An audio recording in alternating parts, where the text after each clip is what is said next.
विजेच्या शॉर्ट सर्किटमुळे गादी सेंटर दुकानाला आग, संपूर्ण दुकान जळून खाक. नुकसानग्रस्त दुकानदाराची प्रशासनाकडे आर्थिक मदतीची मागणी.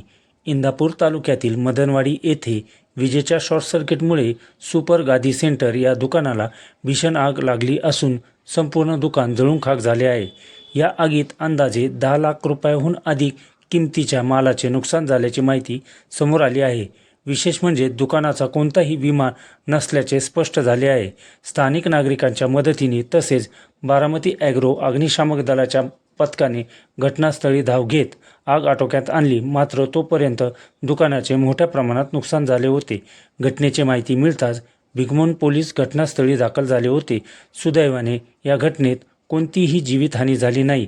दरम्यान दुकान मालक शमशाद जाहीद पिंजारी यांनी शासनाकडे आर्थिक मदतीची मागणी केली आहे. महाराष्ट्राच्या बातम्यासाठी संतोष जाधव, इंदापूर. पाऊस वगैरे काय नाहीये, तापमानामुळे वायर गरम होऊन शॉर्ट सर्किट झालाय आणि इथे कारागीर काम होतं. आमचं एक 10-12 लाखाचा माल आहे इथं. सगळ्या मटेरियलचं नुकसान थोडे मिळावं. शॉर्ट सर्किटने झाले. आग लागली आणि गरमीचं वातावरण, तापमान जास्त असल्यामुळं सांगू शकत नाही, पण शॉर्ट सर्किटमुळे लागलेली आहे. 12 लाखापर्यंत नुकसान झालेलं आहे. मला आताच आला होता 2 दिवसापूर्वीचा. त्याचे पावत्या वगैरे सगळे आतमध्येच होते, सगळं जळून गेलेले. शॉर्ट सर्किट मुळे आग लागली.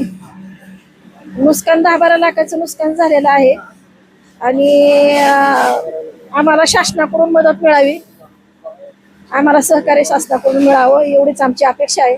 आम्हाला मदत करावी सगळ्यांनी.